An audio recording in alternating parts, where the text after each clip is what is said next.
It is really a wild west when it comes to buying medical supplies right now. This is a global pandemic, and every country in the world is doing its best in a truly fierce competition to get medical equipment. Incredible language, right? The Wild West, a fierce competition. So will there be shortages? Ontario apparently has only enough for 7 days. And what about the financial aid? Is it enough to get Canadians through the pandemic? Let's find out. Social Development Minister Ahmed Hussen joins us now from Ottawa. I hope you and your family are okay in this terrible crisis, sir, and thank you for joining us. Let me just start with the U.S. The White House apparently blocked or held up shipments, according to Doug Ford, the Premier of Ontario. At least 2.5 million key N95 masks are being held up. Can you confirm overall how many masks and how much equipment was supposed to come to Canada that the U.S. has now held up? I can't speak to the specifics of the Ontario order. What I can tell you is that we've made it very clear. The Prime Minister has said that the flow of medical goods and supplies across our border, our shared border, should never be, should go unimpeded and should not be held back. The Deputy Prime Minister, as well as Minister Champagne and our ambassador to the United States have all conveyed that message very strongly with our U.S. counterparts. It is in the interest of both countries to make sure that the supply chains connected to our medical supplies and personal protective equipment, that is unimpeded, that we maintain those supply chains so that both to the benefit of Canadians and Americans.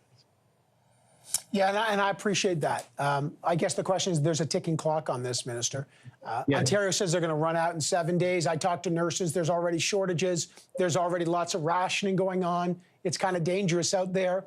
And the United States, outside of the fact that Doug Ford said they've released 500,000 of the 3 million masks, even he says, I'll believe it when I see it. So can you tell me, if we got 7 days here before critical areas are running out, how can you make sure we'll get those supplies to Canada? Well, Evan, in addition to making that point with our U.S. counterparts, in addition to making the message, taking the message to 3M as well, we are not just procuring supplies from the United States. I mean, this is a global pandemic, so there is, of course, an increased demand for all these supplies, whether it's ventilators or whether it is personal protective equipment. We are trying to procure as much supply as possible from around the world. This morning, we received millions of face masks, and we will be sending them right away to provinces and territories as soon as possible. So we're doing whatever we can to procure everything that we can get for our frontline workers. Right. From around the world, but we are also investing. We've announced an investment of over $2 billion to make sure that we galvanize Canadian industry, over 3,000 companies, to be able to produce what we need right here at home. Yeah, I agree with that, but that's over 2 years, and as you know, time is of the essence. Let me quickly, Minister, if I might, move to the CERB, the Canadian Emergency Relief Benefit, that was open today. There's a lot of criticism about this and the 75% wage subsidy program, that they need to loosen the criteria, that too many Canadians just don't qualify. Will your government loosen the criteria so Canadians, it's easier to figure out who qualifies, and that many people who don't right now will be able to get that wage subsidy or that benefit? I want to assure Canadians through you, Evan, that we will have their backs. We've always said that. We have announced a number of significant measures to make sure that no one has to worry about paying the bills and about paying personal expenses like rent and other expenses at this difficult time.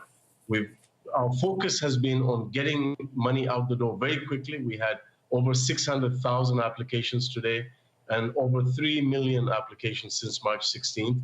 The Prime Minister has said that we're working to make sure that if there's any gaps in the way that the Canada Emergency Response Benefit is flowing out, if there's any gaps, we recognize those gaps, and we're listening to Canadians and to see, going back to the drawing boards to see how we can include more people, including those who are working part-time.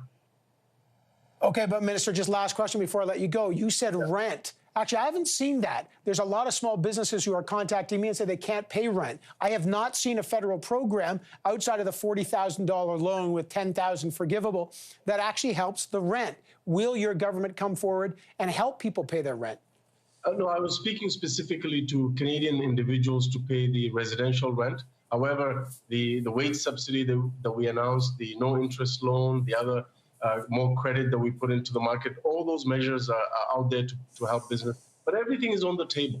If there's additional measures that we need to help the nonprofit sector, those who are helping vulnerable individuals at this difficult time, we'll take a look at all the possibilities to make sure that we have the backs of Canadians, Canadian families, Canadian workers, and Canadian businesses. All right, I got to leave it there. Minister Hussen, thank you so much, sir. I really appreciate you joining us today on another critical day in this crisis. Take good care, sir. Thank you very much.